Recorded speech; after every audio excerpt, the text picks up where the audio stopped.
Hello everyone, it's Teacher Markee once again, and welcome to another video lecture. Today's topic is about intercultural communication.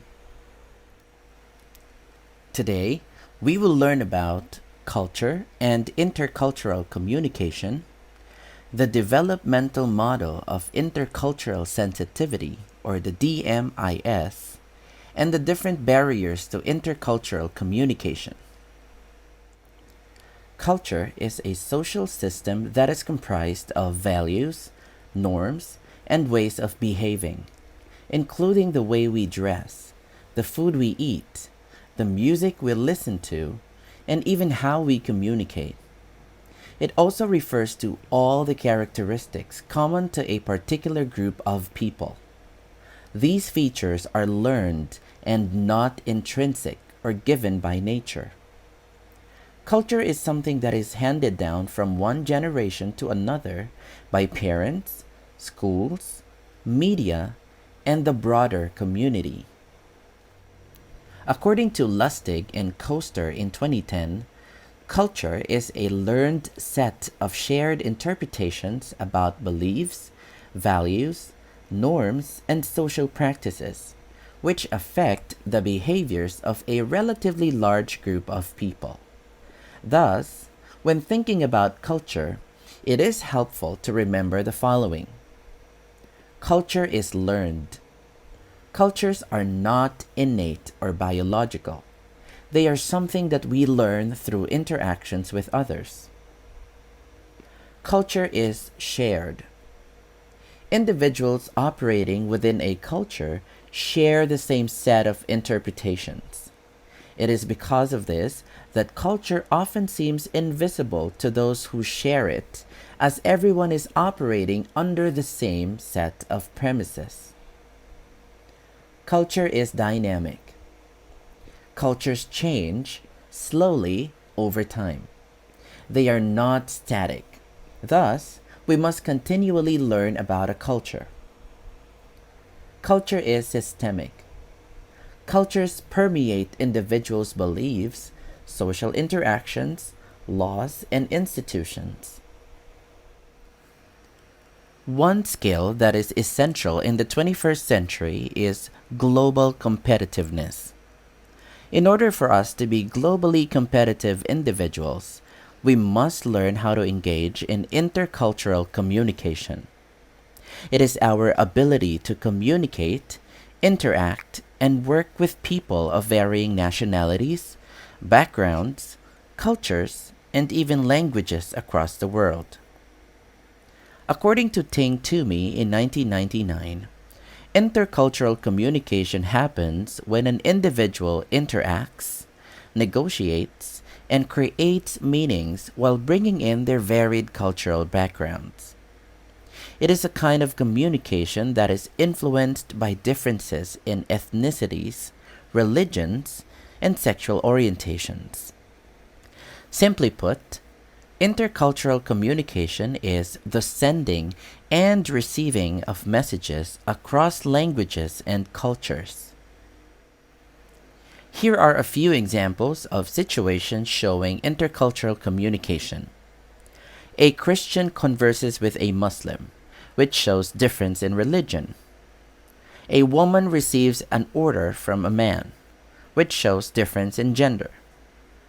An American and African share their views, which shows difference in ethnicity. And a Chinese politician's discussion with an American leader, which shows difference in political orientation. In order to achieve a successful intercultural communication, here are some things you should avoid doing. Slang, idioms, and other regional sayings. Insensitivity and unempathetic to other cultures and habits. Not giving due consideration for language barriers, and abusing the traditions. The problems in intercultural communication usually come from problems in message transmission. In communication between people of the same culture, the person who receives the message interprets it based on values, beliefs, and expectations for behavior similar to those of the person who sent the message. When this happens, the way the message is interpreted by the receiver is likely to be fairly similar to what the speaker intended. However, when the receiver of the message is a person from a different culture, the receiver uses information from his or her culture to interpret the message. The message that the receiver interprets may be very different from what the speaker intended. In order to avoid or minimize such problems, various experts in the communication field proposed models explaining the elements and concepts behind the intercultural communication and how communicators from different cultures can better understand them. One model is called the Developmental Model of Intercultural Sensitivity, or the DMIS. Originally developed by Milton Bennett in 1986 and updated multiple times since, the Developmental Model of Intercultural Sensitivity is one of the more influential models in the fields of intercultural communication. Sometimes called the Bennett Scale, the model describes the standard ways in which people experience, interpret, and interact across cultural differences. There are 6 stages in the DMIS model, and each stage shows how we progress through cross-cultural sensitivity. The first stage is denial. This stage is based on the belief that a person's culture is the only real culture.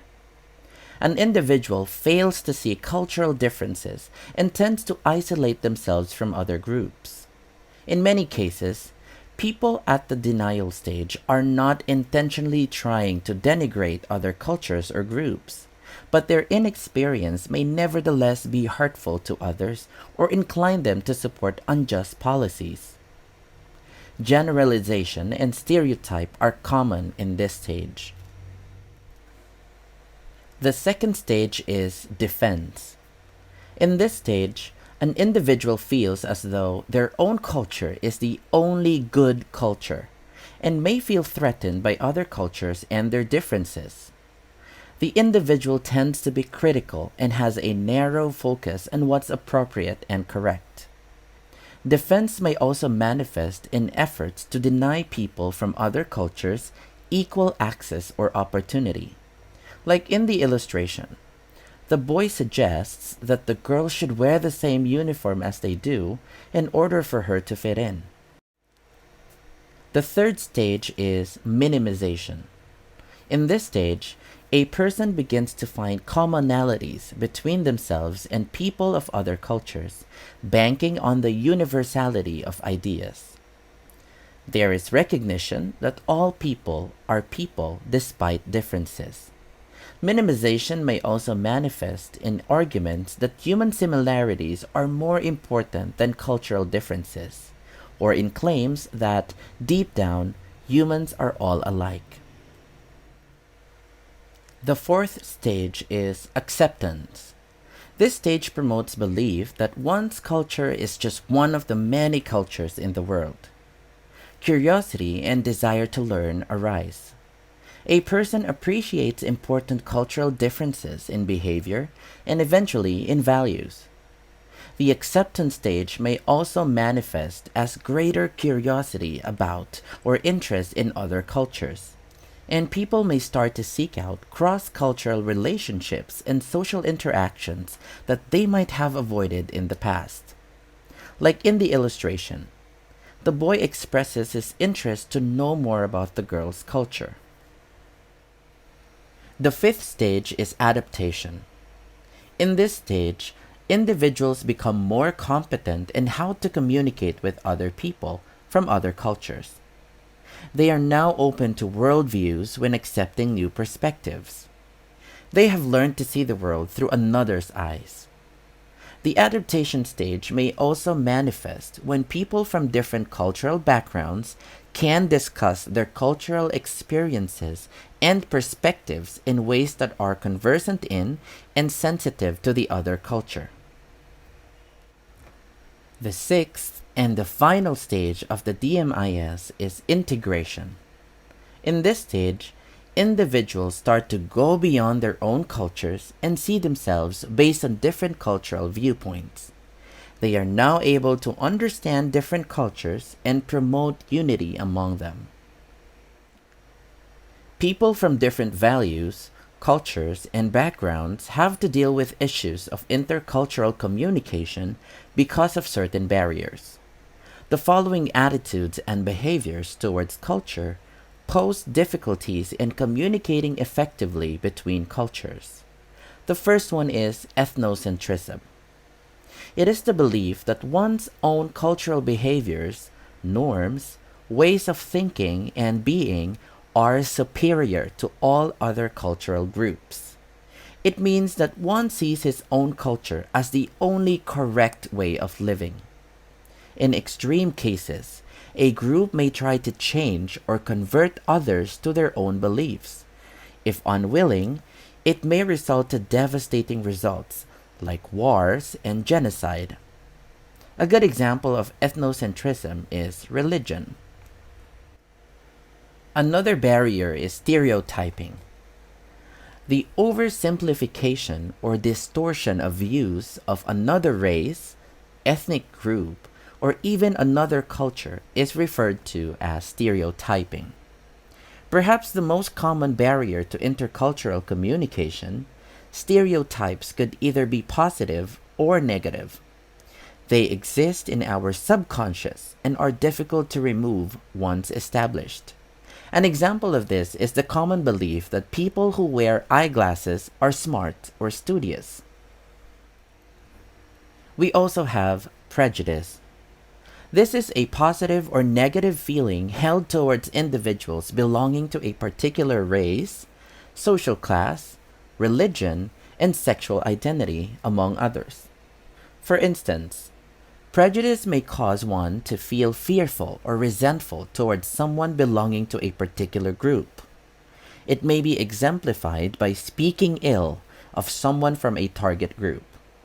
Statements such as, "You cannot trust people of color," or avoiding interactions with a certain group, "Stay away from Asian people because they spread the coronavirus," best demonstrate prejudice. Lastly, we have discrimination. This refers to negative behaviors that are caused by prejudice or stereotyping. It may be interpersonal, such as when one refuses to speak to people belonging to a certain race, such as denying a group of people certain rights in society, like the right to vote. Other forms of discrimination include verbal insults, avoidance, physical violence, and genocide. Even within the same culture, communication isn't always easy. Teachers and students argue, friends fall out, co-workers change jobs, often because of misunderstandings. Add cultural differences to the mix, and the sources of potential problems multiply. Whether you're a student, business person, or traveler, knowing the barriers to intercultural communication is the first step to overcoming problems.